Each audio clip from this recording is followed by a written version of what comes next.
The radio crackled with static as I cruised through the deserted streets of the industrial district. Midnight shifts were always eerie, but tonight felt off. The air was thick with mist, curling through the alleyways like something alive, and the hum of my patrol car's engine was the only sound. Dispatch buzzed in.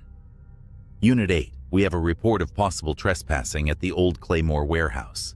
No backup available. You're the closest. Proceed with caution.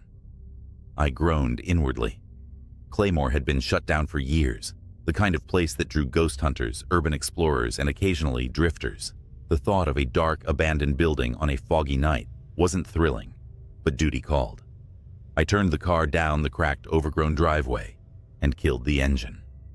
The building loomed ahead, a black monolith against the foggy sky.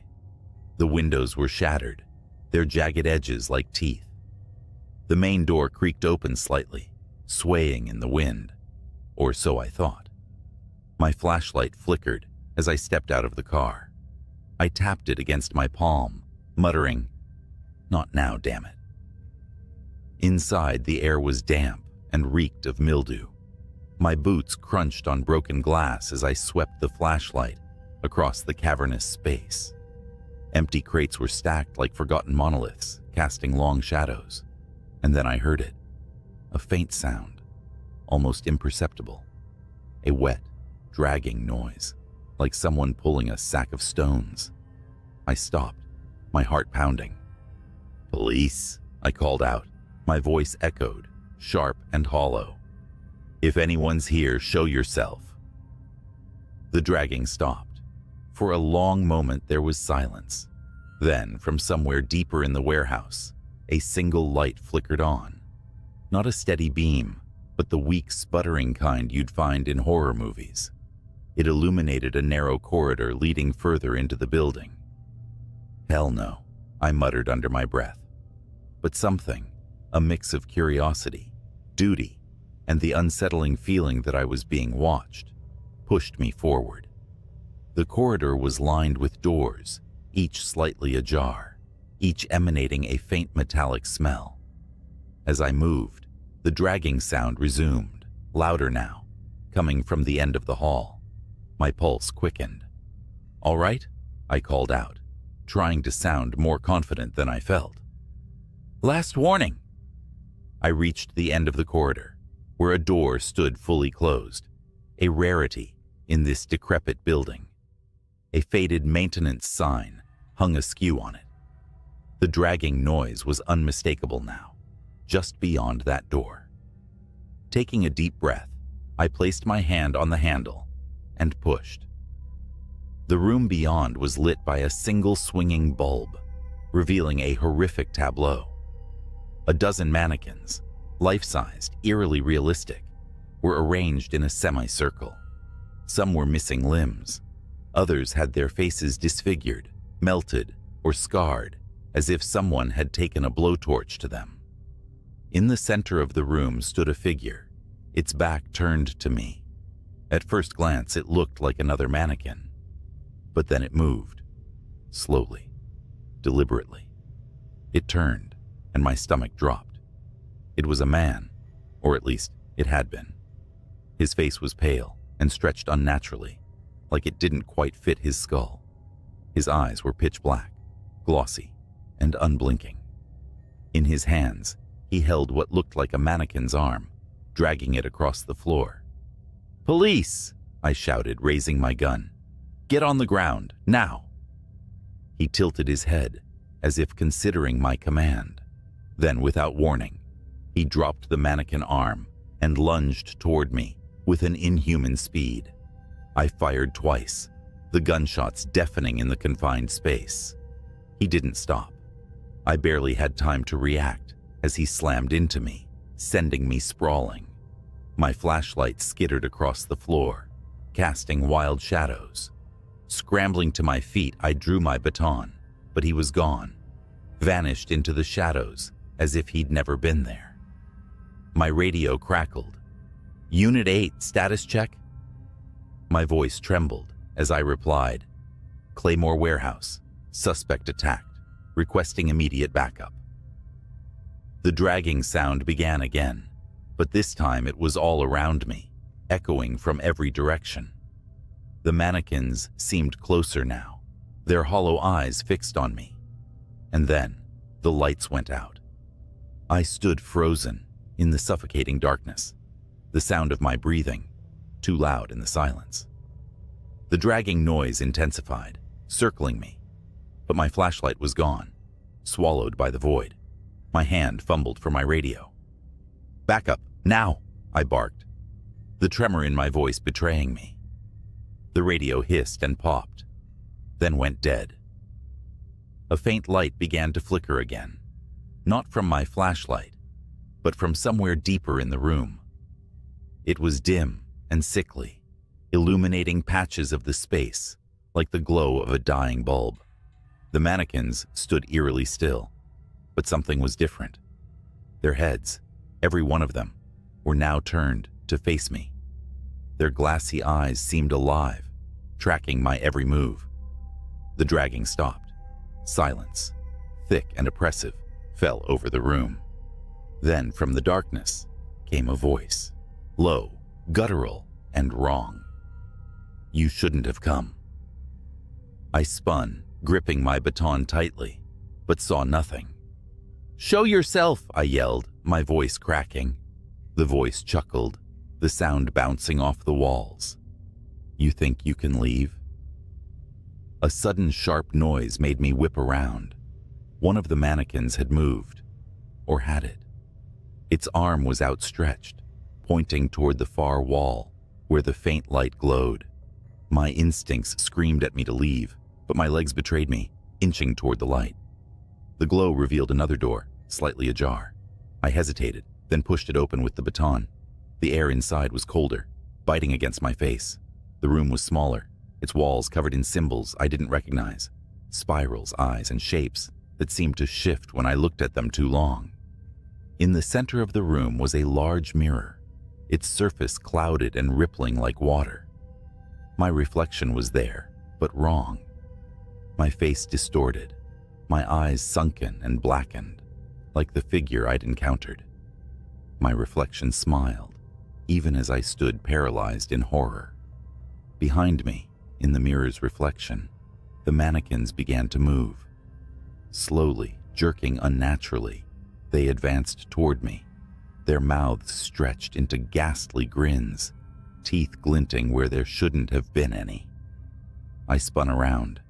They were closer now, forming a tight circle, their grins widening as their heads twitched unnaturally.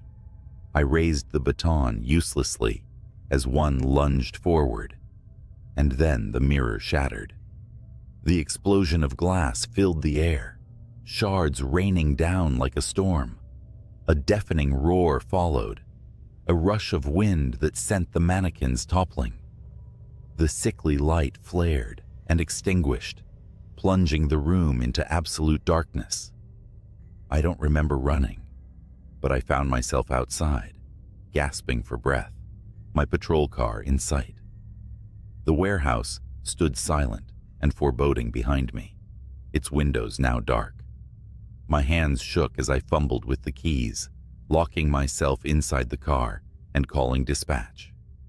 When backup arrived, I told them everything, or at least tried. They swept the building, finding only dust and decay. No mannequins, no symbols, no shattered mirror, just an empty, abandoned warehouse. They looked at me like I was crazy, and maybe I was. But as I drove away, I couldn't shake the feeling of being watched. In my rearview mirror, for the briefest moment, I saw them. Rows of mannequins lined up along the edge of the woods, their hollow eyes glinting in the moonlight. And behind them, the pale figure smiled. It was nearly midnight, and my hands were shaking as I tried to unlock the door to my small, dimly lit apartment. My job as a dispatcher for the local police department often kept me on edge, but tonight was worse. Earlier, an officer had called in a strange report, a 911 hang-up from a house that didn't officially exist. The house was listed as condemned over 30 years ago, long before I was born. Yet the caller had whispered for help so frantically that I could still hear their voice in my mind. Then the line cut out, and every attempt to trace the signal was met with static. I shrugged it off as exhaustion and opened the door to my apartment. The air inside was stale, and shadows played across the walls as I flicked on the light. Tossing my keys onto the counter, I froze. The TV was on. I hadn't left it on. I didn't even use it that often. Static crackled on the screen, cutting through the silence. I approached cautiously, heart pounding in my chest. As I reached for the remote, the screen blinked, and the static shifted into an image. A darkened room, flickering fluorescent light. And then I saw it. A figure standing in the corner, barely illuminated. Its back was hunched, its limbs too long for its body. The face, shrouded in shadows, seemed to tilt toward the camera. It didn't move, but felt alive, as though it was waiting. The screen blinked again. This time, there was a loud thud from my bedroom. I didn't want to move.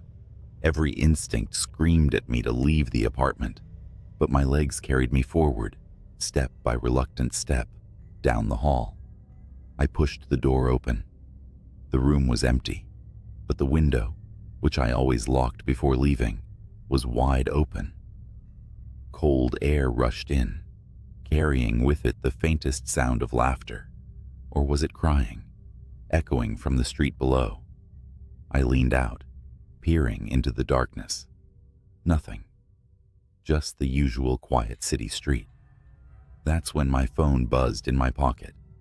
The caller ID was blank. Hands trembling, I answered. Hello? Static. And then a voice. Don't turn around. The line went dead. I spun instinctively, even though every nerve in my body begged me not to.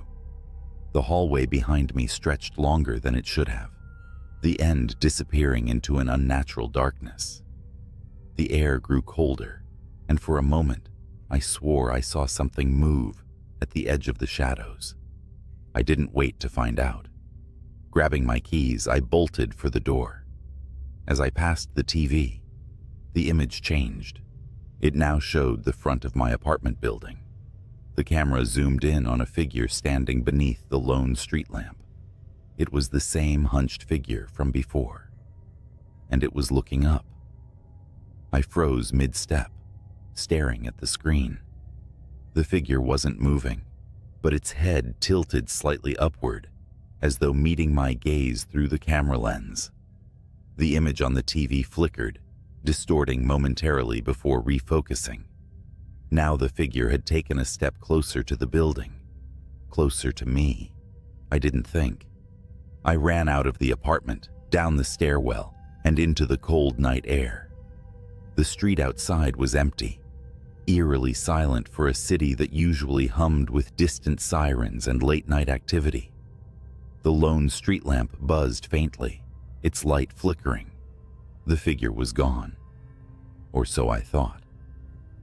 From the corner of my eye, I saw movement in the shadows across the street, a flash of pale, impossibly long limbs. My instincts screamed at me to get in my car, but my car keys were still sitting on the counter inside my apartment. Think, I muttered to myself, backing away from the shadows. My breaths came out in short, visible puffs, the temperature around me unnaturally cold. Then the static returned, not from the TV, but from my phone. I pulled it out, and the screen was glowing dimly. No caller ID, just a single message. Look up. I hesitated.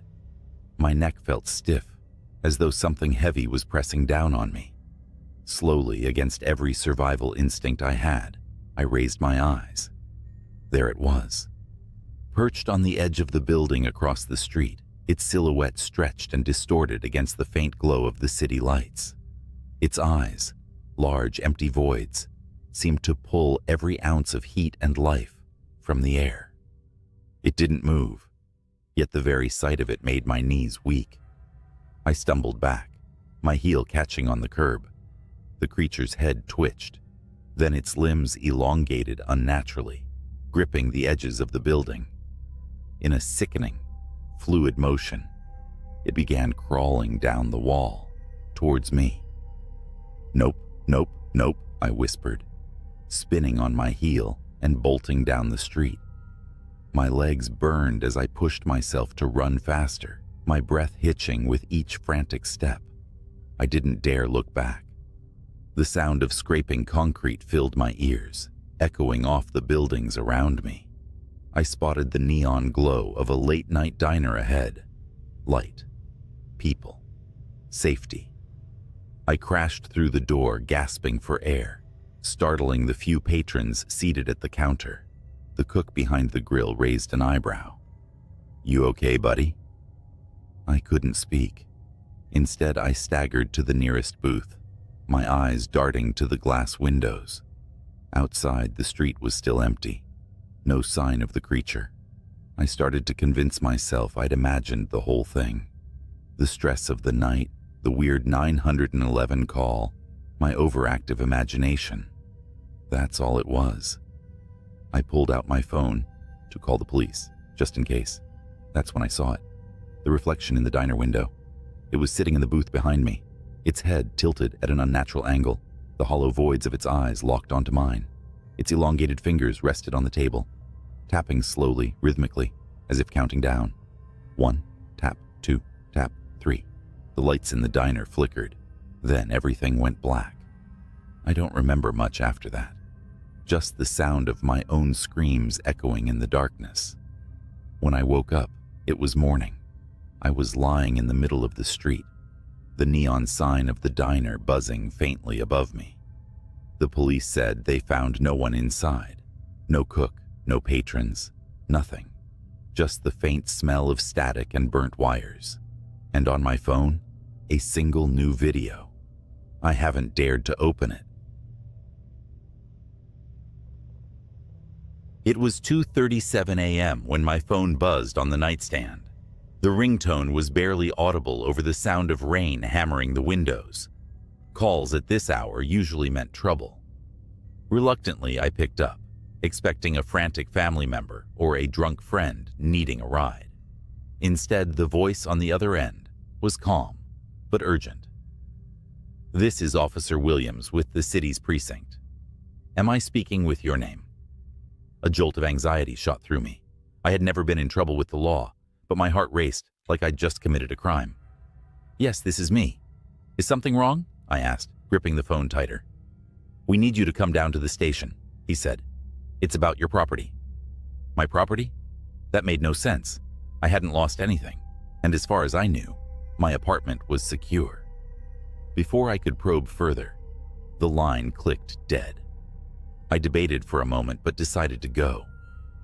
Rain soaked through my hoodie as I sprinted to my car, the streets eerily empty under the sodium yellow glow of the streetlights.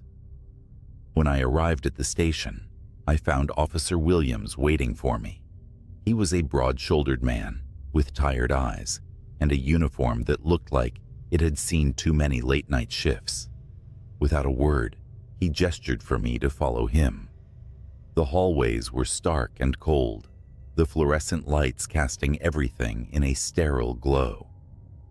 He led me into a small interrogation room where a grainy black and white photo was placed on the table.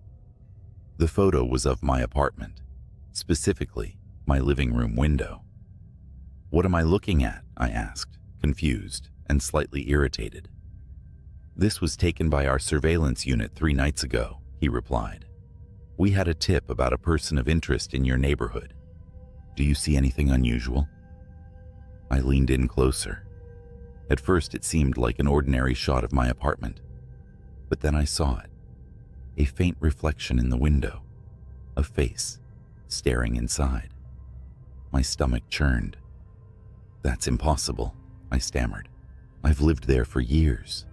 I've never seen anyone like that." Williams slid another photo across the table. This one was taken from a different angle. The figure was clearer now, pale, gaunt, and distorted. like someone pressed their face against the glass for hours. "We've been monitoring your building," Williams said. "There's been a string of strange incidents. People in the neighborhood have reported hearing footsteps on their roofs, tapping on their windows."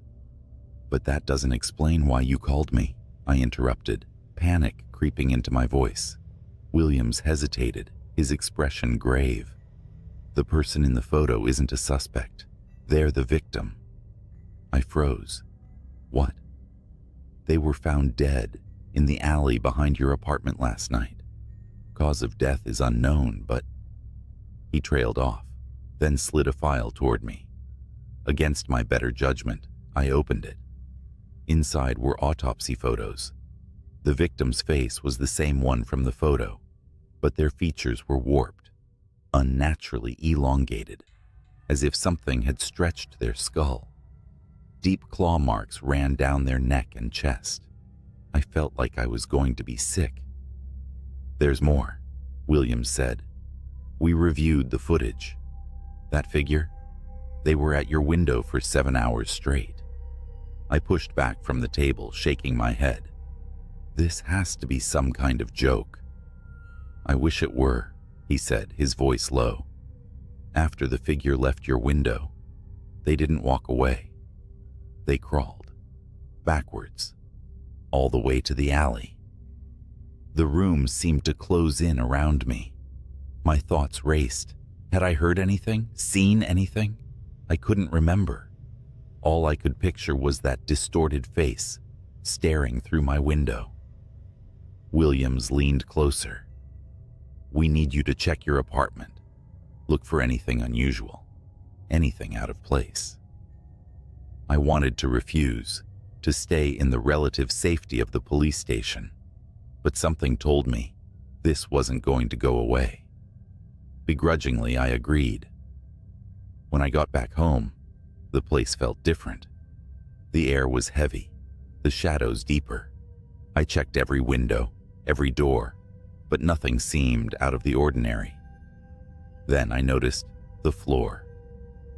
Into the corner of the living room, right beneath the window from the photo, was a small puddle of water.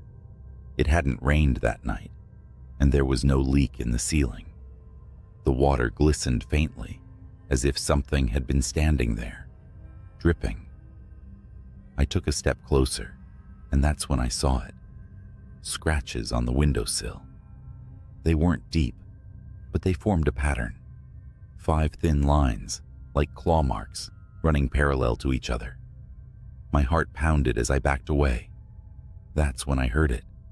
A soft tapping, coming from the bedroom. I froze. The tapping was deliberate, slow and rhythmic, like someone rapping their nails against the glass. My bedroom was at the back of the apartment, with no fire escape and no easy access. Whoever or asterisk whatever asterisk was making that sound shouldn't be there. Gripping my phone, I debated calling the police, but something inside me whispered that they wouldn't get here in time. Every instinct screamed for me to run, to leave the apartment and never come back. But my legs felt like lead. Slowly, I moved toward the hallway, the tapping growing louder with each step. When I reached the bedroom door, I stopped. The sound had changed. It was no longer a steady tap. It was faster now, erratic, like someone was scratching the glass with desperate intensity. My hand hovered over the doorknob. "Who's there?" I called out, my voice cracking. The scratching stopped. The silence was worse. My heartbeat thundered in my ears as I pushed the door open. The room was pitch black except for the faint glow of the street lamp filtering through the curtains. The window was shut, but frost crawled along the glass in jagged patterns, even though it wasn't cold outside. Then I saw it. A shadow in the corner. It didn't move, but I could feel it watching me. "Leave," I whispered, clutching my phone like a lifeline. "Whoever you are, just go." The shadow shifted. Slowly, it stepped into the faint light. My stomach dropped. It was the figure from the photo. Pale and gaunt, with hollow eyes that seemed to sink into its skull. Its limbs were too long, its fingers ending in sharp, blackened tips. But the worst part was its mouth, a jagged, unnatural grin that stretched impossibly wide, revealing rows of needle-like teeth. It tilted its head, watching me with an almost curious expression. Then it spoke. "You left the window unlocked," it rasped, its voice a guttural whisper that sounded like it hadn't been used in years. I wanted to say hello. I stumbled backward, my phone slipping from my hand. The thing lunged forward, its movements jerky and insect-like. I scrambled out of the room, slamming the door shut and locking it. My breaths came in short, panicked gasps as I grabbed a chair and wedged it under the doorknob. The scratching started again, louder this time, more frantic. I bolted for the front door, fumbling with the lock, when the sound stopped. The sudden silence sent a chill down my spine. I turned, half expecting the thing to be standing right behind me, but the hallway was empty. And then I heard it. Soft, deliberate footsteps, coming from the ceiling. I looked up just in time to see the drywall crack and buckle. The creature's face emerged from the shadows, peering down at me through a hole it had clawed open. Its grin widened. "No one escapes," it hissed. Adrenaline kicked in, and I flung the door open, sprinting into the rain-soaked night. I didn't stop until I reached my car, fumbling with the keys and locking myself inside. My hands trembled as I started the engine, the headlights illuminating the empty street. Empty, except for a figure standing in the middle of the road. It was the creature. It didn't run or lunge. It just stood there, staring, its head tilted as if it were memorizing me. I hit the gas, swerving around it and speeding into the night. I didn't stop driving until I reached the police station. Officer Williams was waiting for me, his face pale and grim. Before I could explain, he held up a hand. "I know," he said, his voice barely above a whisper. "You're not the first." He handed me a file.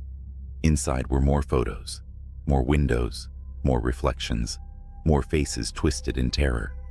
One photo was circled in red, dated just 2 nights ago. It showed a man's apartment window, and staring out from inside the glass was the same pale, grinning figure. The address was mine. "Whatever it is," Williams said, "it marks you, and once it does, it doesn't stop."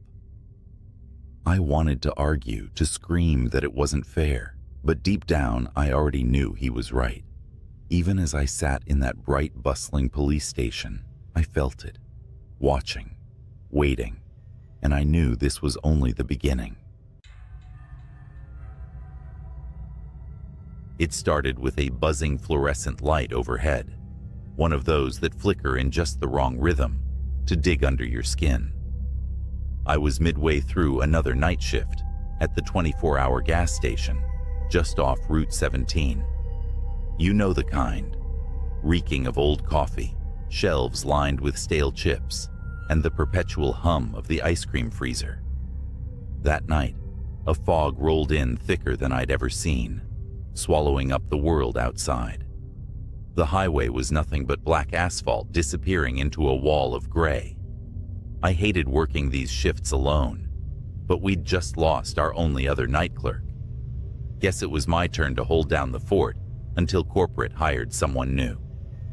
It wasn't long before the first weird thing happened. Around 1:30 a.m., I heard it. A faint tapping, like fingernails drumming against glass. It came from the front window. At first, I thought it was just some bug drawn to the neon open sign, but the sound was deliberate, methodical. Tap, tap, tap. I glanced up from the register, squinting through the fog-drenched pane. For a second, I thought I saw a shadow move. "Hello?" My voice cracked, embarrassing me even in my solitude. No answer. Steeling myself, I stepped out from behind the counter and moved closer to the glass. My breath fogged up the pane as I leaned in, searching for movement. Then, from the corner of my eye, I saw it. A hand. Pale, long fingers, almost skeletal, reached up and pressed against the outside of the glass. My heart leapt into my throat. I stumbled back, knocking over a rack of potato chips. The hand was gone.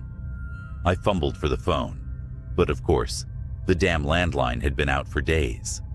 Cell service out here? Forget it. Swallowing the lump in my throat, I convinced myself it was a prank. Some drunk weirdo messing around. But deep down, I knew better. I sat back behind the counter, trying to focus on restocking cigarettes and lottery tickets. For a while, it was quiet again, save for the buzz of that stupid light. Then the power flickered, plunging the store into a brief, suffocating darkness. When the light snapped back on, something wasn't right. One of the aisles, the one with the cheap candy, had been knocked over. Candy bars scattered across the floor. No way had that been like that before. I grabbed the flashlight we kept under the counter and stepped into the aisle. My palms were slick with sweat. "Is someone here?" I called out. My voice echoed against the empty shelves. No answer. Then, the freezer door slammed shut behind me. I whipped around, flashlight trembling in my hand. The freezer doors gleamed under the flickering light, their surfaces coated with condensation. Slowly, I moved toward them, each step feeling heavier than the last. The air seemed colder than it should have been, like the chill from the freezers had leaked into the entire store. My breath puffed out in short, nervous clouds. And then I saw it. One of the glass doors had fogged over, and written in the condensation, in long, jagged letters, were the words, "Look behind you." I froze. Every hair on my body stood on end. My throat felt tight, like something invisible was wrapping around it. I didn't want to turn. Every cell in my body screamed, "Don't turn around." But I did. The flashlight beam swept over the empty aisles, shaking as I scanned for anything out of place. There was nothing, just shelves of junk food and energy drinks. The fogged-up window near the entrance. The door I swore I had locked earlier, now standing slightly ajar. A tendril of fog, curling in like a lazy, creeping snake. And then, movement. At the edge of the beam, something darted between the shelves. Not walking, crawling. I backed up toward the counter, flashlight shaking. "Who's there?" I shouted, my voice cracking. It appeared then, just for a second, peeking out from the corner of the pet food aisle. A face. But it wasn't a face. No eyes, no mouth, just smooth, pale skin stretched unnaturally tight over bone. The thing leaned out farther, its head cocking to one side like it was studying me. Then it scuttled out of sight, faster than anything human should move. I didn't think, I just ran. I sprinted toward the front door, slamming into the glass, fumbling with the lock. My fingers felt clumsy, the cold making them numb.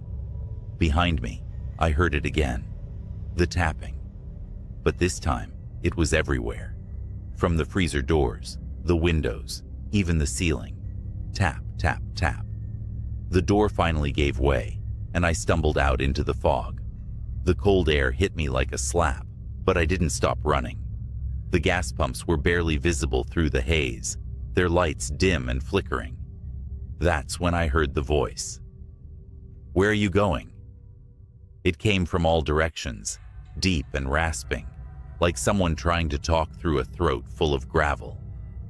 I turned, flashlight beam slicing through the fog, and saw them. Dozens of them. Figures, crawling on all fours, their faceless heads tilted unnaturally. Their pale bodies seemed to shimmer, half solid, like they were caught between this world and another. They were closing in, surrounding me. I did the only thing I could think of. I ran for my car. The keys were in my pocket, but my hands were shaking so badly, it felt like it took an eternity to pull them out. The flashlight slipped from my grip and rolled away, its beam casting eerie shadows as it spun. I finally got the door open and threw myself inside, slamming it shut. The fog pressed against the windows, thick and oppressive, and the creatures were there, circling the car. Their hands scraped against the glass, leaving smears of condensation behind. I turned the key in the ignition, my heart pounding so hard it felt like it might burst. The engine sputtered once, twice, before roaring to life. The creatures froze, their heads snapping toward me in unison. For a moment, everything was silent. Then they screamed. It was a sound unlike anything I'd ever heard, high-pitched, guttural, like 1,000 voices crying out in agony. They lunged at the car, their hands slamming against the windows, their bodies writhing and twisting in impossible ways. I floored it. The tires squealed as I shot forward, the creatures scattering in the headlights. I didn't stop. I didn't look back. I drove through the fog, the empty highway stretching out before me like a lifeline. Eventually, the fog lifted. The gas station disappeared in my rearview mirror, swallowed by the darkness. I quit the next day. I still don't know what I saw that night. I don't want to know. But sometimes, when I'm alone at night, I swear I hear it. The tapping. And I can't help but wonder if they ever really let me go. The diner where I worked night shifts wasn't anything special.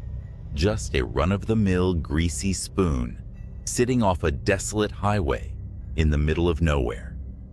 Most nights were uneventful, serving truckers, wiping counters, and flipping through an ancient magazine to pass the hours. But that night was different. It started when the clock on the wall chimed midnight, a ritual so mundane that I usually didn't notice it. This time, though, the sound stretched on longer than it should have, like the chime was being dragged, distorted, pulled apart. The fluorescent lights above me buzzed and flickered, sending the room into brief bursts of darkness. I glanced toward the door, half hoping to see a customer walk in and break the eerie silence. Instead, the night outside seemed thicker than usual, the parking lot lights barely piercing the foggy darkness. Then the bell above the door jingled. No one had walked in. That's when I noticed the booth at the far end of the diner. It was occupied. I hadn't heard anyone come in. The man sitting there had his back to me. He wore a black jacket, the kind with a hood, though it was down. His dark hair was greasy and matted, and he sat perfectly still, staring out the window into the nothingness beyond. "Can I help you?" I asked, trying to keep my voice steady. He didn't turn around. Great. Another weirdo. I grabbed the coffee pot and walked over, the sound of my sneakers sticking to the linoleum, filling the oppressive silence. "Coffee?" He turned his head slightly, just enough for me to catch a glimpse of his face. His skin was pale, almost sickly, and his eyes were glassy, unblinking. "Do you ever wonder," he said, his voice low and gravelly, "what's watching when you're alone?"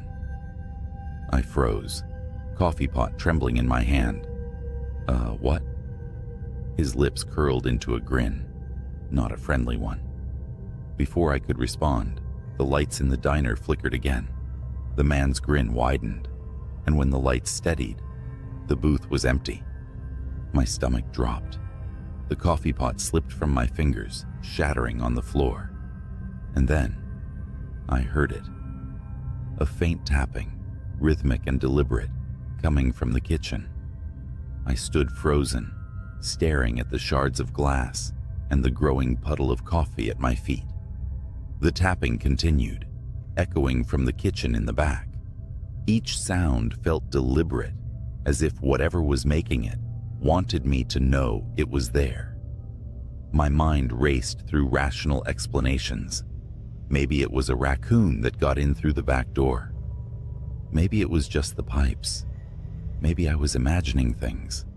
But none of those thoughts made my legs stop trembling. "Hello?" I called out, my voice barely above a whisper. No response. The diner was dead silent now, save for the faint hum of the refrigerator and that god-awful tapping. I knew I had to check. As much as I wanted to grab my keys and bolt for my car, my feet betrayed me. I stepped cautiously toward the kitchen, every squeak of my sneakers against the linoleum, sounding like a gunshot in the stillness. The door to the kitchen was ajar, swinging slightly as if it had just been pushed open. The fluorescent light above it flickered erratically. "Anyone there?" I asked, louder this time. The tapping stopped. My breath hitched, and I clenched my fists to keep them from shaking. I stepped through the door and scanned the room. Everything was where it should be. The counters, the griddle, the industrial sink, nothing out of place. Until I saw the freezer door. It was cracked open. I knew I'd closed it. I was sure of it. The freezer was old, and it didn't stay cool unless it was properly latched. I edged closer, feeling the cold air snake out and brush against my skin. The tapping resumed, louder now, and it was definitely coming from inside the freezer. I reached out, my hand trembling as I grabbed the handle. Slowly, I pulled it open. The smell hit me first, metallic, rancid, and suffocating. Inside, the shelves were empty, save for a single object on the middle rack. It was a jar. The glass was smeared with something dark and viscous, and inside a mass of something pulsed faintly, as though alive. My stomach churned, but before I could back away, I heard a voice. "I told you," it whispered, low and guttural. I spun around, and there he was, the man from the booth, now standing in the doorway of the kitchen.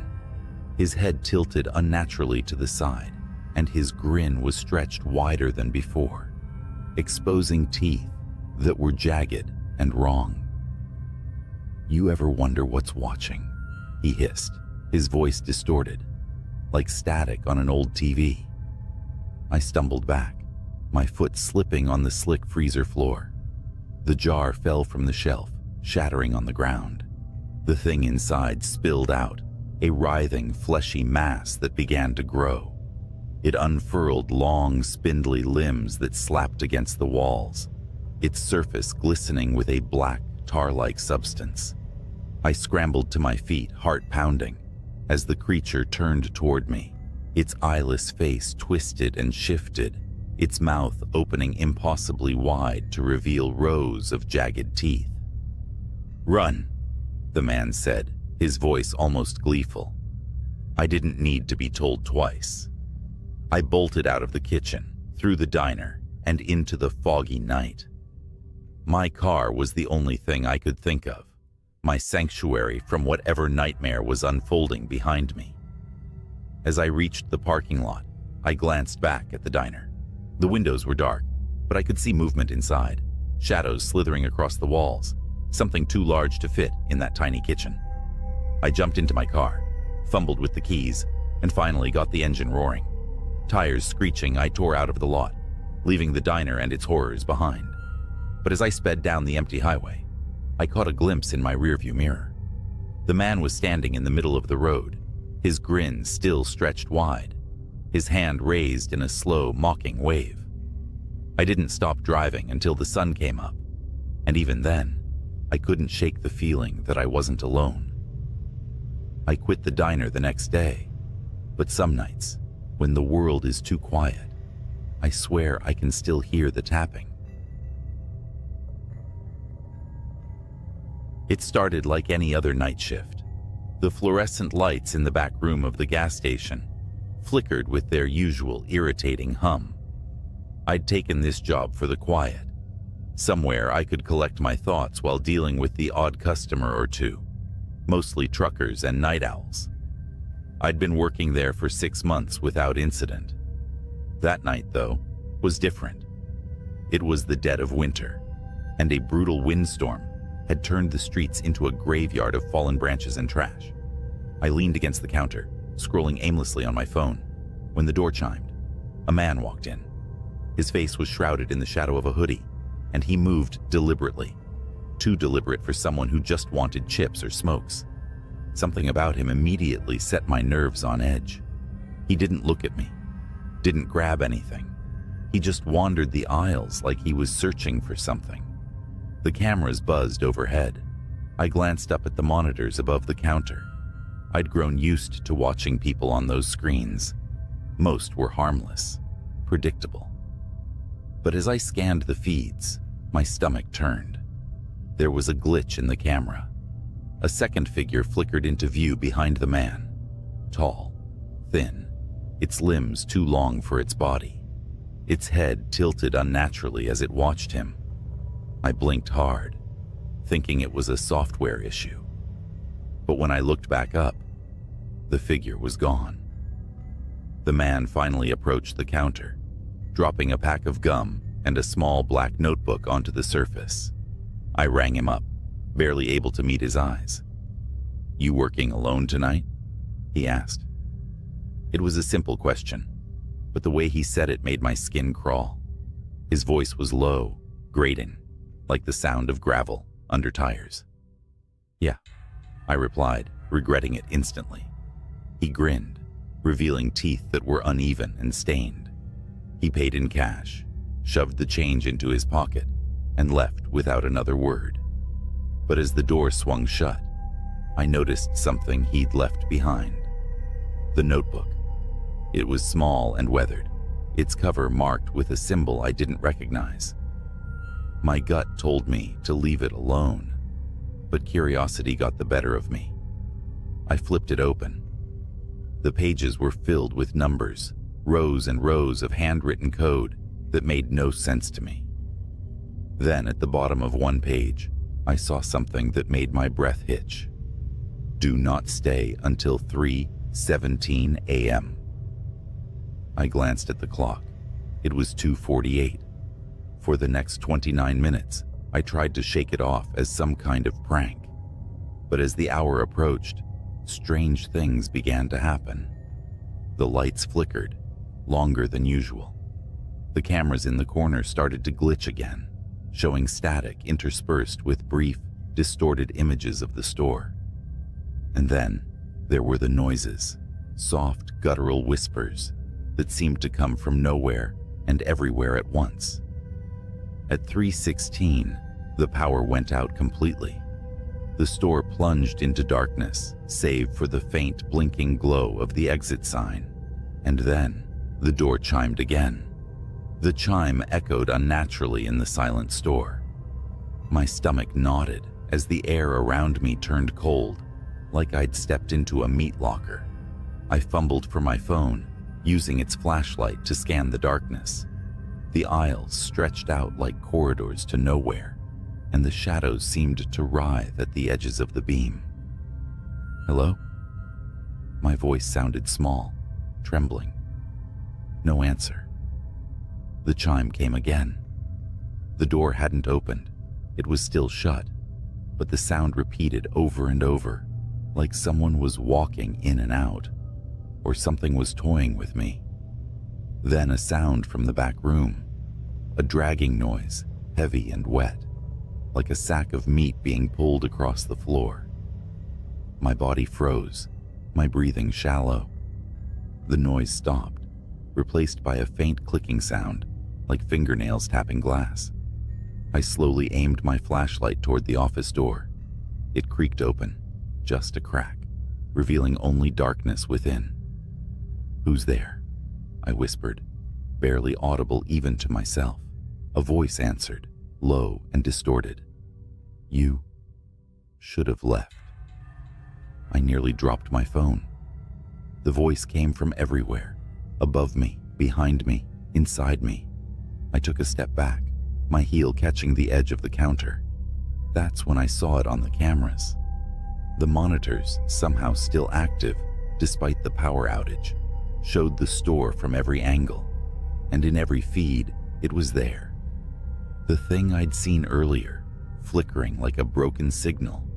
It stood impossibly tall, its head brushing the ceiling. Its body was grotesquely elongated, with limbs that bent in ways no humans should. Its face was nothing but a void, darker than the surrounding shadows. It moved slowly down the aisle, its steps silent but deliberate, coming straight toward me. I spun around, shining my light. Nothing was there. Yet on the cameras, it was only feet away. My fight or flight instincts kicked in, and I bolted for the back door. The dragging sound started again, louder now, as if it were right behind me. I reached the door and shoved it open, stumbling into the freezing night air. The parking lot was empty, the wind howling through the trees. I didn't stop running until I reached my car. Fumbling with the keys, I started the engine and peeled out of the lot. The rear-view mirror taunted me. I couldn't bring myself to look at it, terrified of what I might see. When I finally got home, I locked every door and window and sat in my living room, shaking. My phone buzzed, breaking the silence. It was a text from an unknown number. "You forgot the notebook." My blood ran cold. I didn't respond, didn't sleep, didn't even move for the rest of the night. When morning came, I called my manager and quit. I never went back to that gas station. Weeks later, I saw a news report. A night shift worker at the same gas station had gone missing. The police found the store in disarray, the back room smeared with streaks of something unidentifiable. They never found the worker, or any evidence of who or what had been there. I've kept the story to myself all these years, but every now and then, when I'm alone at night, I hear it again. That chime. And I know it hasn't forgotten me. The evening air was thick with the smell of wet hay and the faint metallic tang of old tools.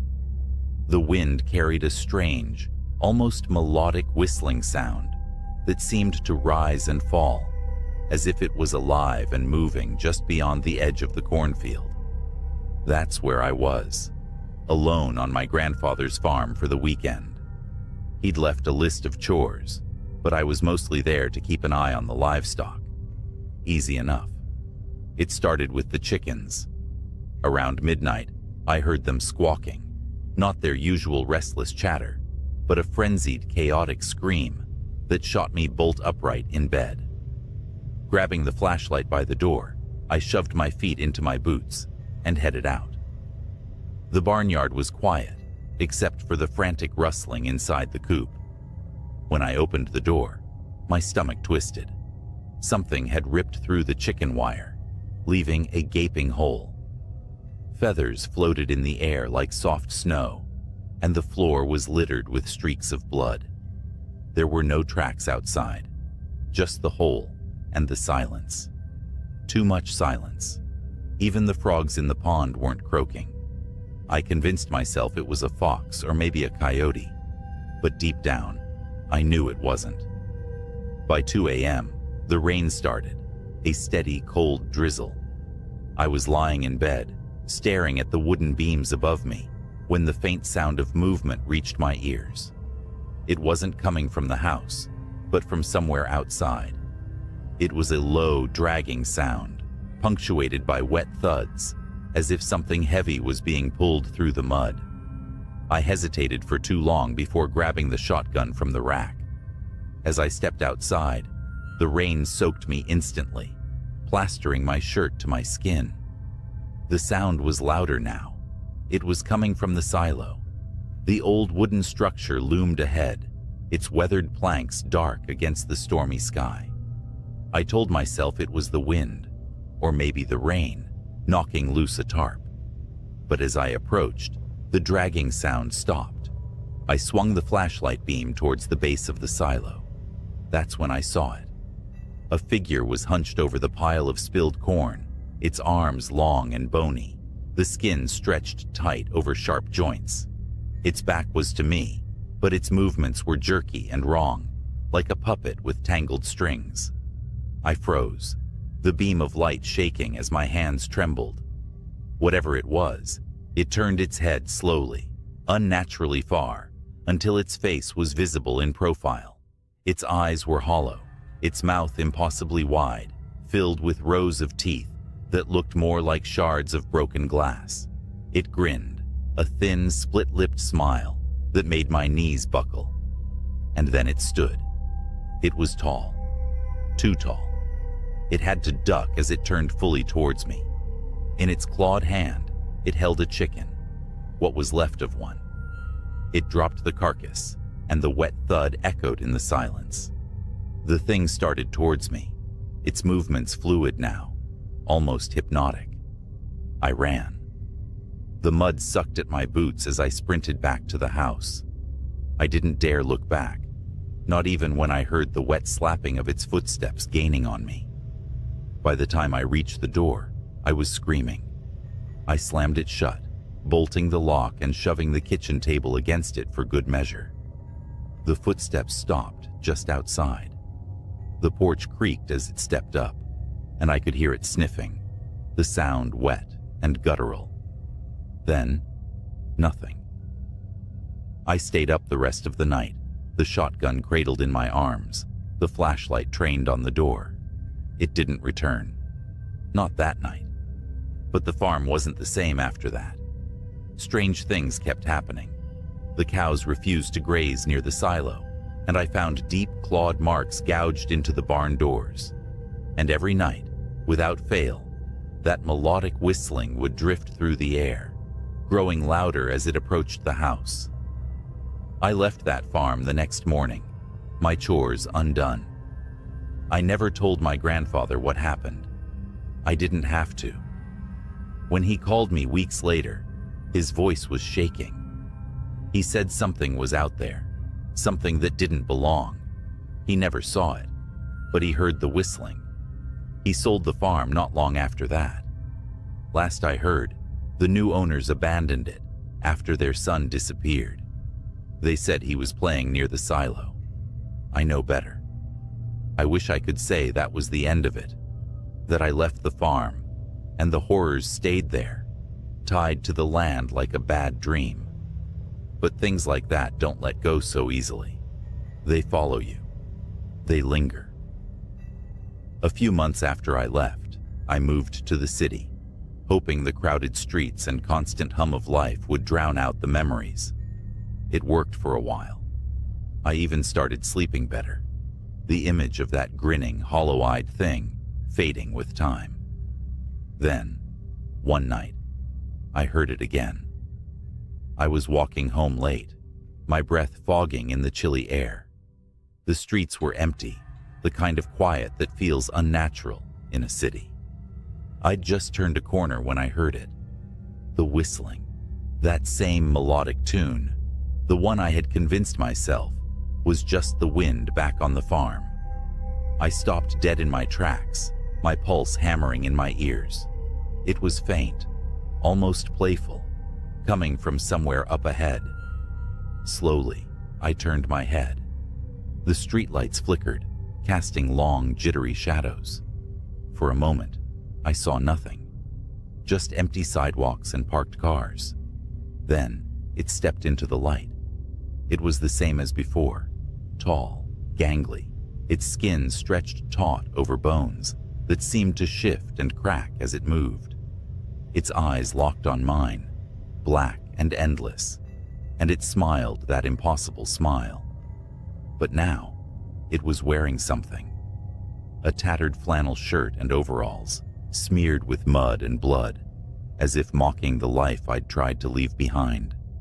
It tilted its head, studying me like a predator sizing up its prey. And then, it began to move. Not running, not lunging, but walking, slow and deliberate, each step a taunt. I did the only thing I could. I ran. The streets blurred as I sprinted, my lungs burning with each gasp of icy air. The whistling followed, growing louder, closer, no matter how fast I ran. I turned corner after corner, desperately searching for someone, anyone. But the city seemed empty, like the world had folded in on itself, leaving me alone with that thing. Finally, I spotted an old church, its heavy oak doors slightly ajar. I dove inside, slamming the door shut and sliding the iron bolt into place. The silence was deafening. For a moment, I thought I'd escaped. Then the whistling started again, just outside the door. It circled the building, the sound rising and falling as it moved, always just out of sight. I backed away, clutching a heavy candlestick I'd grabbed from the altar. My eyes darted to the stained glass windows, searching for any sign of movement. That's when I noticed the shadow. It stretched across the floor, long and spindly, growing larger as it moved closer to the window. Slowly, its face came into view, distorted by the colored glass, but unmistakable. It pressed a hand, if you could call it that, against the window, the claws clicking softly against the pane. And then, it smiled. I don't know what happened next.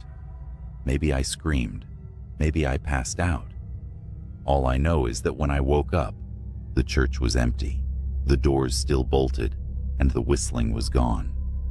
But it left something behind. On the floor, in the faint light filtering through the stained glass, was a single feather. Blood-stained and torn, just like the ones from the coop on the farm. I moved again after that, farther this time. Different city, different state. But no matter where I go, I hear it sometimes. Late at night, when the world is quiet and the shadows grow long, that faint, mocking tune, carried on a wind that doesn't belong. I don't know what it wants or why it chose me, but I know this: it's still out there, somewhere, and it's still watching. So, if you're ever out in the countryside and you hear whistling, don't follow it. Don't look for the source. Just run and pray it isn't looking for you. It started with a bet. I was bored, drunk, and feeling invincible when I said I'd spend the night out at Widow's Creek Farm. For years, it had been the town's favorite spooky story, the abandoned farmhouse, where people swore they heard voices, saw shadows moving in the windows. Local legend said the owner, Mr. Eldridge, vanished one night, and no one had been able to buy or sell the property since. Something about the land made people uneasy, but I didn't believe in all that. Armed with a flashlight, a folding chair, and a thermos of coffee, I set out to prove everyone wrong. By the time I got to the farm, the moon was low and hazy, casting just enough light to turn the barn and house into black, jagged silhouettes against the night sky. I parked the truck at the edge of the property and made my way to the porch. The wood groaned beneath my weight, the sound echoing in the absolute stillness. Inside, the house smelled like wet rot. My flashlight beam swept over faded wallpaper and furniture covered in sheets. But what struck me was the silence. No crickets, no wind, just nothing. Easy, I muttered to myself, setting up my chair in the front room where I had a clear view of the kitchen and stairs. Just a night alone in an old house. The first few hours passed without incident. I tried to stream music, but the signal was dead. That's when I heard it, a faint thud upstairs. My flashlight shot toward the staircase, catching nothing but empty steps. It's just the house settling, I told myself, though my pulse was already quickening. And then, the lantern flickered to life. It was sitting on the kitchen table, a rusty oil lantern I hadn't noticed before. A weak yellow flame danced inside, casting moving shadows on the walls. I froze. There was no one here. No one could have lit it. "Who's there?" I called out, my voice cracking. The lantern flame sputtered as if in response, then settled into a steady glow. I stepped closer, my boots dragging against the warped floorboards. The lantern's glass was clean, the wick trimmed. Someone had been here recently. I turned in a circle, shining my light into every corner of the room, but saw nothing. Then I heard the footsteps. They were coming from above me, slow, deliberate steps crossing from one end of the house to the other. My flashlight darted to the ceiling as the sound moved toward the top of the staircase. "Hello?" My voice was barely above a whisper now. The footsteps stopped. The lantern, sitting on the table just a moment before, was suddenly at the foot of the stairs. Its flame flared brightly, and for a second, I thought I saw something behind it. A shadowy figure, long and thin, its head cocked to one side as if studying me. I ran. I bolted out the front door, my flashlight beam bouncing wildly in the dark. The truck was parked just a few hundred feet away, but as I ran, the air grew thick. My legs felt heavy, like wading through molasses. I glanced back over my shoulder and stopped dead. The farmhouse was ablaze with light, every window glowing fiercely. Figures stood in the glass, tall, thin shapes that didn't move, just watched as I struggled to breathe. And then the barn door slammed open. Something crawled out of the darkness. It was on all fours, moving unnaturally fast, its limbs too long, its head tilted at an impossible angle. I screamed and turned back toward the truck, pushing through whatever force was holding me back. I reached the door, fumbling for the handle, but the thing was right behind me now. I felt its breath, hot, wet, and rancid, on the back of my neck. Then the truck roared to life. I didn't start it. I wasn't even inside yet. The headlights blazed on, illuminating the creature as it lunged for me. It froze in the bright beams, its skin pale and stretched, its face a featureless mask. For a moment, neither of us moved, and then it shrieked, a sound so high and sharp, it felt like needles stabbing into my ears, and darted back toward the barn. I didn't wait to see what happened next. I threw myself into the truck, slammed the door, and peeled out of there, gravel spraying in my wake. In the rearview mirror, I saw the farmhouse lights flicker and die, one by one, until only the lantern remained, glowing faintly on the porch. I didn't stop driving until I was miles away, back in the safety of town. I told my friends I'd lost the bet, made up some story about the place being too creepy to stay the whole night. I didn't mention the lantern, the footsteps, or the thing in the barn. I should have forgotten about it. Moved on. But last night, I woke up to find a faint yellow glow in my bedroom. The lantern was on my dresser. I didn't sleep that night. How could I? The lantern sat on my dresser, its faint yellow flame steady and unmoving, the same lantern I left behind at Widow's Creek. I wanted to believe it was a nightmare, that I was still out there on the farm, and all of this was a fever dream, brought on by fear and exhaustion. But when dawn broke, the light of the flame didn't dim. It stayed just as bright, a constant reminder that whatever followed me home wasn't leaving. I couldn't stay in the house. I packed what I could and drove. No destination in mind, just miles of asphalt and endless trees. The morning air was crisp, but I kept glancing in the rearview mirror, expecting to see something there, the pale, stretched face of whatever came out of that barn. But I was alone, for now. I checked into a motel on the edge of a neighboring town, telling myself this was temporary, that I could figure out what to do next once I got some sleep. But when I opened the room door, my stomach dropped. The lantern was waiting for me on the bedside table. Its flame burned just as steady, casting that sickly yellow glow. I stepped back, leaving the door open, hoping some part of me was imagining it. But when I blinked, it was still there. Something inside me snapped. I grabbed the lantern and hurled it across the room, expecting it to shatter, to douse that damn flame for good. But it didn't break. It landed on the carpet with a dull thud, the flame undisturbed. And then I heard it. The footsteps. They came from above me, faint and deliberate, just like they had in the farmhouse. My heart hammered as the sound moved across the ceiling, stopping directly above where I stood. A shadow fell over the bed. It stretched impossibly tall, the head cocked at that same unnatural angle. It wasn't cast by me. It was waiting. I fled the motel. There was no plan now, just an overwhelming need to keep moving. I drove for hours, the highway blurring into a gray monotony. The lantern didn't appear in the car, and for a fleeting moment, I thought maybe I'd left it behind. Maybe it was over. Then the radio crackled to life.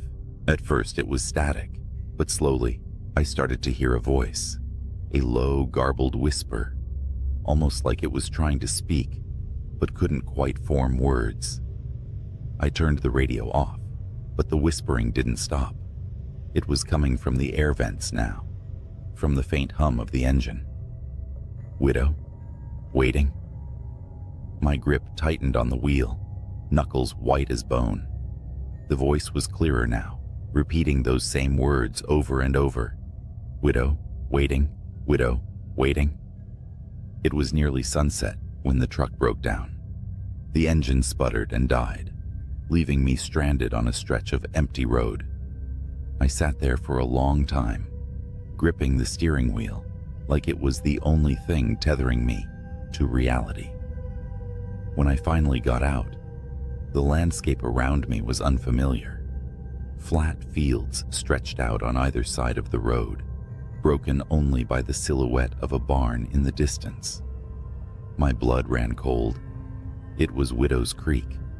The truck wouldn't start. My phone had no signal. I was trapped, and I knew I wasn't alone. The lantern was on the hood of the truck now, its light flickering weakly in the dusk. The footsteps started again. They were closer this time, moving with purpose, circling the truck. I couldn't see anything, but I felt it. A presence, heavy and oppressive, like the air itself was pressing down on me. My flashlight barely cut through the growing darkness, but I swept it in frantic arcs, trying to find the source of the sound. That's when I saw them. Figures emerging from the fields, their movements slow and jerky. They were tall and thin, their bodies stretched unnaturally, their faces blank slates of pale skin. Dozens of them all converging on the truck. I grabbed the lantern off the hood without thinking, clutching it like it might somehow protect me. The figures stopped, their heads tilting in unison toward the light. The flame flared brighter, and for a moment, they hesitated. "Leave!" I screamed, holding the lantern high. The figures shrank back, their forms dissolving into the shadows. But the moment didn't last. The flame sputtered, growing dimmer, and they began to move again. Faster this time, closing the distance with unnatural speed. I don't remember how I made it back to the farmhouse, only that I did. The lantern led me, its glow flickering through the dark, guiding me past the barn and into the house. The door slammed shut behind me, and I locked it, though I knew it wouldn't keep them out. The figures were at the windows now, their faces pressed against the glass. The lantern sat on the table where I'd first found it, its flame burning weakly. And then it spoke. "Burn it," the voice whispered, faint and hollow. "End it." I didn't hesitate. I grabbed the lantern and smashed it against the floor. The oil spilled out, catching fire immediately. The flames spread fast, consuming the room, the walls, everything. The figures at the windows screamed, their cries high and inhuman, and then they were gone. I ran. The farmhouse burned behind me, a towering inferno that lit up the night. By the time I reached the edge of the property, the house had collapsed in on itself, the flames dying down to embers. I don't know what I unleashed that night, or if I stopped it. The lantern was gone, but its light still haunts me. Sometimes when the nights are quiet and the air is still, I catch a faint yellow glow out of the corner of my eye, and I wonder if it's waiting for me to come back. The night started like any other, quiet, uneventful, with a slight chill in the air as the moon hung high over the sprawling farmland. I'd agreed to watch over my friend's farm while he and his wife took a rare weekend off. The place was massive, bordered by dense woods on one side and endless cornfields on the other. I was promised nothing more than a cozy guest room and some peace. Instead, I got something I'll never forget. By midnight, the house was silent. The livestock, a handful of cows and a stubborn old mule, were already settled in the barn. I'd finished my last round through the property, locked the doors, and double-checked the generator, since the area was notorious for power outages. All seemed fine. I was halfway into a second beer, flipping channels on an old TV in the living room, when I heard it. A sharp metallic asterisk, clank asterisk, like something striking the barn door. My first thought was, raccoons. They're bold out here. I grabbed a flashlight and headed outside. The yard stretched out into shadows, the barn standing 100 yards from the house, just beyond the motion-activated light's reach. As I stepped closer, the light snapped on. My stomach dropped. The barn door was wide open, swaying slightly in the breeze. Raccoons don't do that, I muttered to myself. The beam from my flashlight cut through the dark as I stepped inside. The barn smelled of hay and earth, familiar but strangely oppressive that night. The cows were agitated, shifting nervously in their pens, their eyes reflecting the light with unnatural brightness. The mule, usually indifferent to everything, let out a low, uneasy bray from the back corner. "Hello?" I called out, though I wasn't sure why. Maybe I hoped whoever, or whatever, was there would just leave if they heard me. No response. Just the sound of animals shifting and the faint creak of the barn's wooden beams. Then I saw them. Footprints in the dirt floor. Bare, human-like prints. But they were wrong. The toes were too long, almost clawed, and the stride was unnatural, too far apart, like whoever made them was crawling or bounding rather than walking. I followed the tracks to the far corner of the barn, where the mule stood trembling, its ears pinned back. Beyond it was the old ladder that led up to the hayloft. The prints stopped there, but the mule's reaction told me whatever it was hadn't just disappeared. I didn't want to go up there. Every instinct screamed to leave, to lock the barn, and pretend I hadn't seen anything. But I couldn't shake the feeling that if I ignored it, whatever was lurking up there wouldn't stay contained. I climbed the ladder slowly, the wooden rungs creaking under my weight. My flashlight swept across the hayloft. It was empty at first glance, just piles of straw and old tools gathering dust. Then I noticed something odd. In the far corner, where the moonlight filtered through the slats, the hay was matted down, like something had been lying there, and next to it, scratch marks, long, deep grooves in the wood, as if made by claws. That's when I heard it, a faint clicking sound, coming from above me. I froze, my breath catching in my throat. The barn had no second story, just the roof beams overhead. Slowly, I tilted the flashlight upward. Something was there, crouched among the beams, its pale limbs impossibly thin and long, its head cocked at an unnatural angle, as if studying me. Its eyes reflected the light like an animal's, but they were too big, too human. It moved suddenly, skittering along the beams like a spider, the clicking sound growing louder as its claws scraped against the wood. I don't remember climbing down. 1 second, I was staring at it, and the next, I was sprinting toward the house, my flashlight bouncing wildly in my hand. I slammed the door behind me and locked it, my heart pounding so hard, it hurt. The house felt wrong now, like it wasn't safe anymore. I grabbed my phone to call for help, but there was no signal. Not unusual for the area, but it felt deliberate. Then, the lights flickered and went out, plunging the house into darkness. I could hear it now. The faint asterisk, click, click, click asterisk of claws on the porch outside. It wasn't trying to hide anymore. It wanted me to know it was there. I moved as quietly as I could, grabbing the only weapon I could find, a rusty hatchet from the fireplace tools. The sound moved to the side of the house, then the back, as if it was circling, testing the walls. Then came the worst sound yet, the creak of a window sliding open upstairs. It was in the house. My mind raced. There was nowhere to run, nowhere to hide that it wouldn't find me. The only option was to face it. Hatchet in hand, I crept up the stairs, every step feeling like it could be my last. The hallway stretched out in front of me, the guest room door slightly ajar. The faint moonlight spilling in showed the curtains fluttering. The window was wide open. The clicking had stopped. I pushed the door open slowly.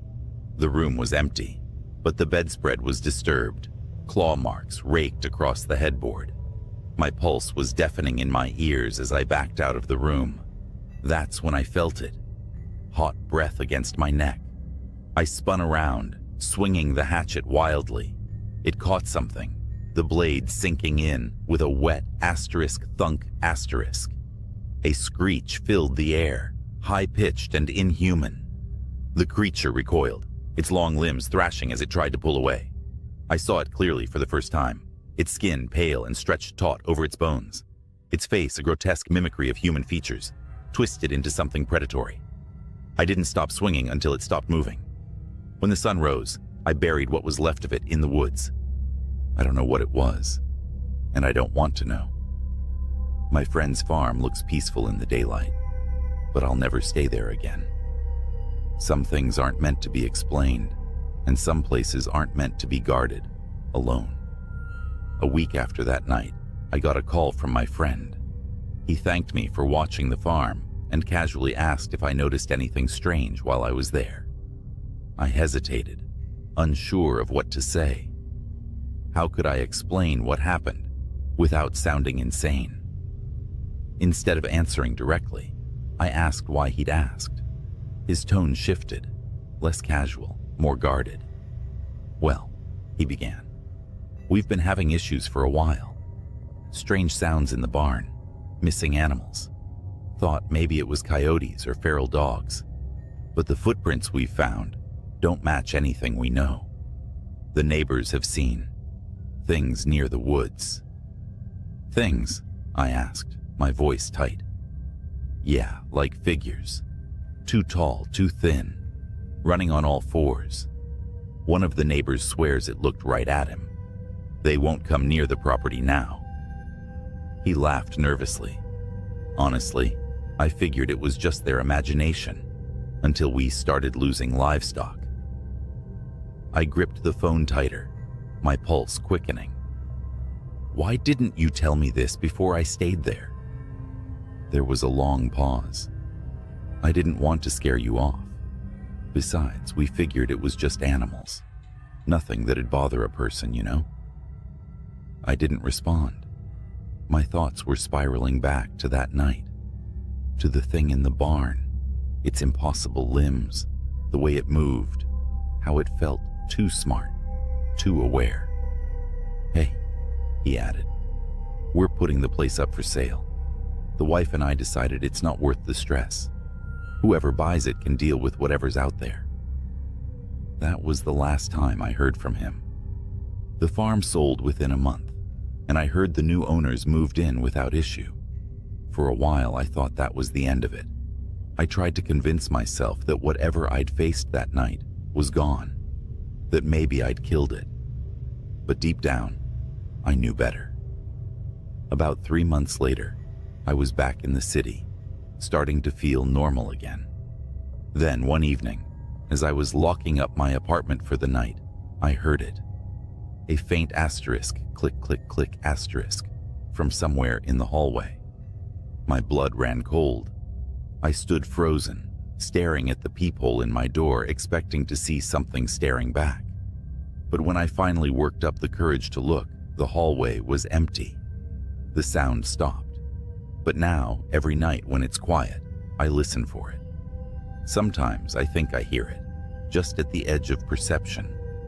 A soft, rhythmic asterisk, click, click, click asterisk, like claws on wood, like it's waiting for me.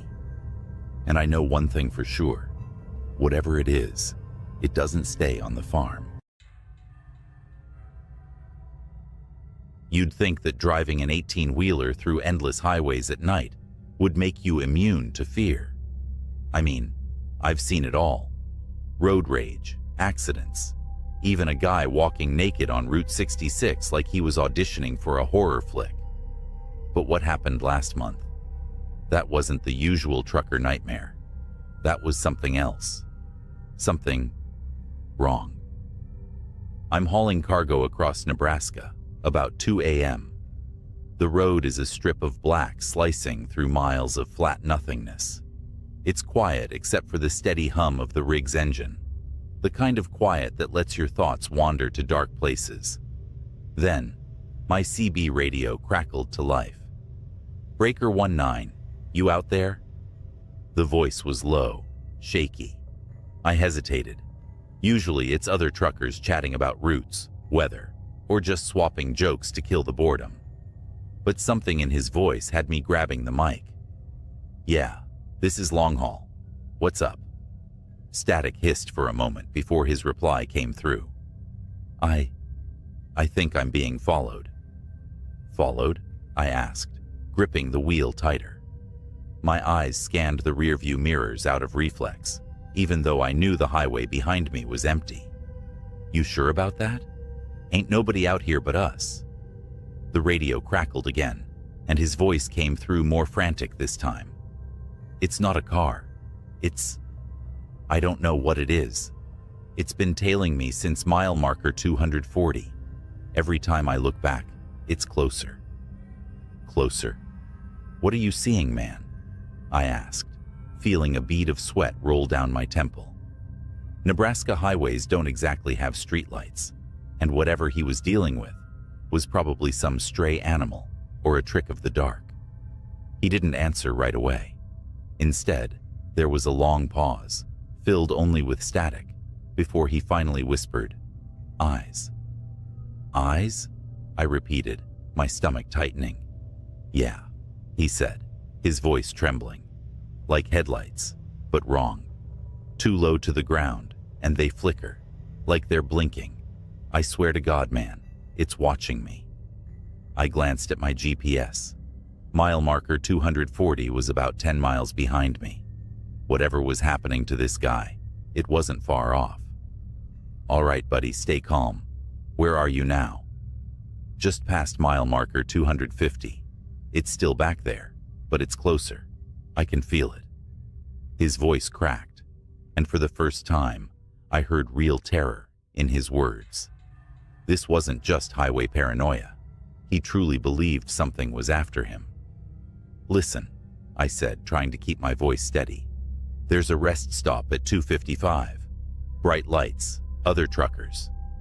Head there, and I'll meet you." "No," he snapped, almost yelling. "It won't let me stop. Every time I slow down, it gets closer. I can hear it, like claws scraping the pavement." My blood ran cold. I turned on my high beams, as if that would somehow protect me. "What's your rig?" I asked. "I'll look for you on the road." "Freightliner Cascadia. White cab, red trailer," he muttered. "But I don't think you'll make it in time." Then the radio went dead. I grabbed the mic again. "Breaker 19, you there? Talk to me." Static hissed in response. My heart pounded as I pushed the accelerator, the engine growling as the truck surged forward. I was determined to catch up to him, or at least see what the hell was going on. At mile marker 252, I spotted him. A white Freightliner with a red trailer barreled down the highway ahead of me, swerving erratically. His brake lights flickered, as though he was trying to stop, but couldn't. Then I saw them. Eyes. two faint yellowish glows, low to the ground, darting in and out of the darkness behind his trailer. They weren't headlights. They were alive. "Jesus Christ," I whispered, my palms slick against the steering wheel. The glowing orbs moved like they were studying him, stalking him. Then, they shifted focus. To me. I felt my chest tighten as the eyes blinked, slowly, deliberately, and locked onto my truck. Suddenly, the Freightliner veered off the road, its horn blaring in a panicked howl. It disappeared into the cornfields, leaving me alone with whatever had been chasing it. The glowing eyes began to speed up, closing the distance between us. I floored it. My rig groaned under the strain, the speedometer climbing past limits I knew weren't safe for a truck this size. But the eyes kept up, growing brighter, hungrier. The road ahead blurred as adrenaline coursed through me. Then I heard it, a scraping like metal on asphalt. It wasn't coming from my rig. It was coming from underneath it. My radio came back to life with an ear-splitting burst of static. A voice came through, distorted and guttural, nothing like the man I'd been speaking to earlier. "You can't outrun it." The sound of claws raked across my trailer, and I felt the whole truck shudder. I gritted my teeth, swerving wildly to shake whatever was beneath me. The weight shifted, and I nearly lost control, the trailer fishtailing dangerously close to the edge of the road. Up ahead, the rest stop appeared like a beacon of hope, its floodlights cutting through the darkness. I didn't slow down. I couldn't. The eyes vanished just as I burst into the parking lot, skidding to a halt amid a few other rigs.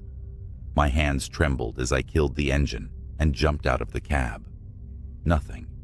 No glowing eyes. No claws. Just the hum of fluorescent lights and the distant chirp of crickets. Other truckers looked at me like I was crazy as I inspected the underside of my truck. Deep gouges ran along the metal, like something with claws had been clinging to it. My legs felt like jelly as I slumped against the side of the cab, breathing hard. "Hey, you all right?" one of the truckers asked, stepping closer.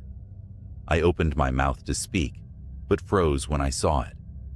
Out in the distance, just beyond the edge of the floodlights, two faint yellow eyes blinked. Then they disappeared into the darkness. I quit long hauls the next day. Let me tell you something. Long-haul trucking is not for the faint of heart, not just because of the endless miles or the isolation, but because of the things you see at night. I've been on the road for over 15 years, driving through every back road, highway, and nowhere town you can imagine. Nothing shakes me easily, but one night, one stretch of black asphalt made me question everything. It was a clear autumn night when I picked up a late delivery from a warehouse in Kentucky, heading west to Missouri.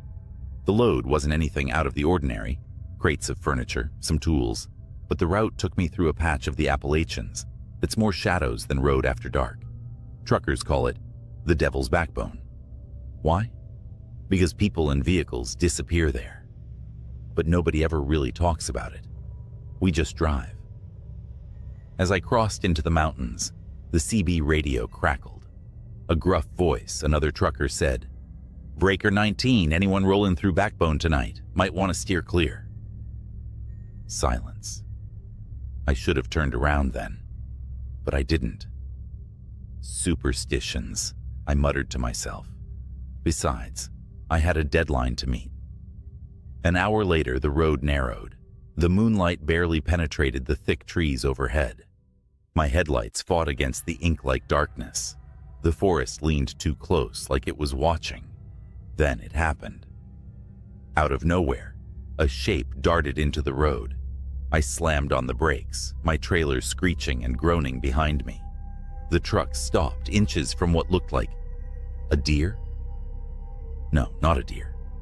It was too tall, too thin. The thing turned its head toward me, and I swear its face wasn't right. Black eyes, like a doll's eyes, and its mouth, jagged like it had too many teeth. It tilted its head almost curiously before lurching away into the woods. My hands gripped the wheel, knuckles white. My instincts screamed to keep driving, but my engine stalled. That's when I saw the scratches. 3 deep parallel gashes raked across my hood. Fresh, the kind no animal leaves behind. The CB buzzed again, but it wasn't static this time. A low growl came through, like an animal, or a man imitating one. "Still rolling, driver?" A voice rasped, half laughing, half snarling. I was about to radio back, demand who it was, but the air in the cab grew cold. Breath fogged in front of me, though my heater was blasting full, and the forest, so loud with crickets and wind minutes before, had gone dead silent. Then came the footsteps. Heavy, slow, something big, something deliberate. I refused to look out the window, but in my mirror, I saw the outline of something. Something tall, too tall. It stood just beyond the reach of my brake lights, watching. A gut instinct I'd never felt before screamed at me to stay in the cab. The truck finally roared back to life. I floored it, the trailer swaying as I tore through the twists and turns. The further I got, the more the feeling of being hunted lessened. But it wasn't over. 30 miles later, I pulled into a rest stop, one of those desolate lots with a vending machine and a flickering light. Another rig was parked there, engine off, but no driver in sight. I stepped out, my boots crunching gravel, and checked my hood. Those gashes, they weren't just scratches anymore. They were smoking, smoldering like they'd been branded into the metal. And then, from the woods beside the lot, came a laugh. Not a man's laugh, not a child's laugh. It was distorted, like a tape player chewing on a bad recording. The hairs on my arms stood on end. "Driver," the same voice from the CB crooned, but this time it wasn't over the radio.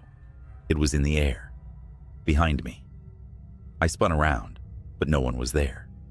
Just my truck, just the woods. But deep in those trees, I swear, I saw eyes. Not 2, dozens, blinking in unison. I didn't stay to find out what they belonged to. I climbed back into my rig, locked the doors, and drove until dawn. When I finally reached Missouri, the scratches on my hood were gone, replaced by pristine metal, like nothing had ever happened.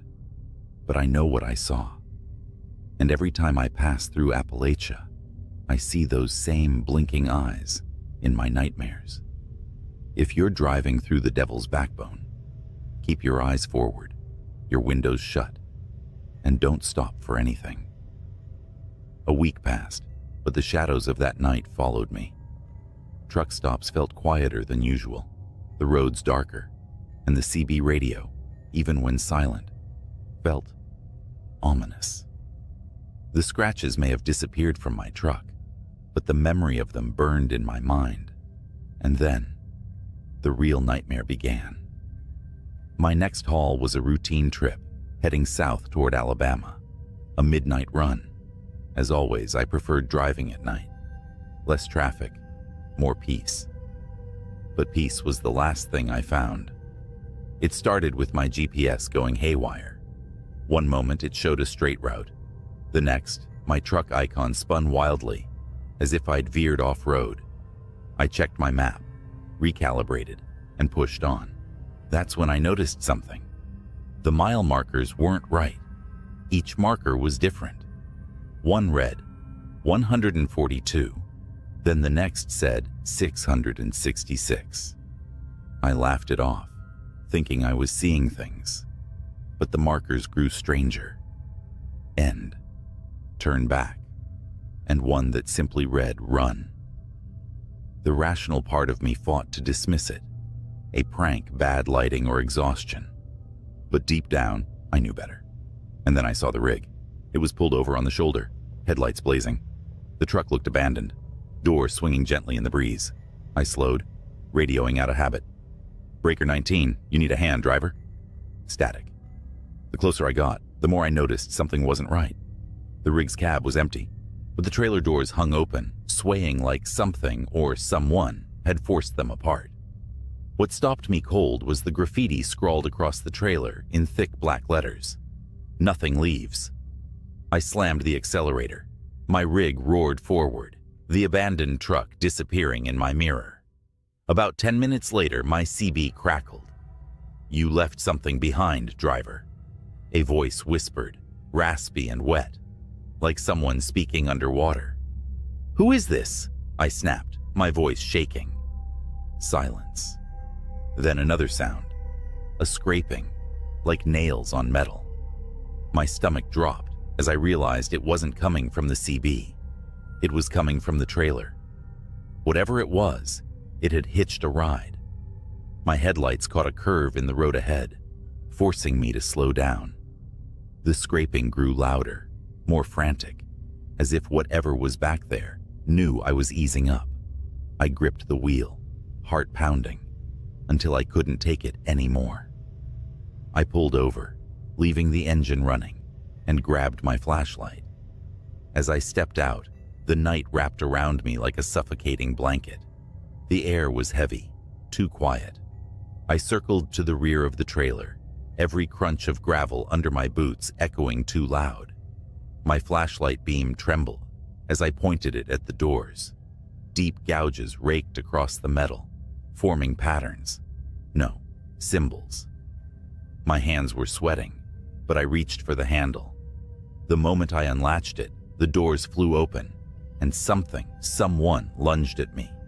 I stumbled back, falling hard on the asphalt. It was a man, or what used to be one. His skin was gray and stretched taut, his eyes sunken, but blazing with a sickly yellow light. His mouth twisted into an inhuman grin as he crawled toward me on all fours, faster than any human should. I scrambled back, yelling, "Stay the hell away!" But he didn't stop. His movements were jerky, like a puppet on strings, and his grin widened impossibly as he reached out. That's when I heard it. The sound of tires screeching, a horn blaring, and then the crunch of impact. Another truck coming around the bend had plowed into the figure, throwing it into the ditch. I staggered to my feet, breathing hard, as the driver of the other rig jumped out. "You okay?" he asked, looking me over. I pointed to the ditch, but when we checked, the thing was gone. Only a smear of dark, oily blood remained. We didn't talk much after that.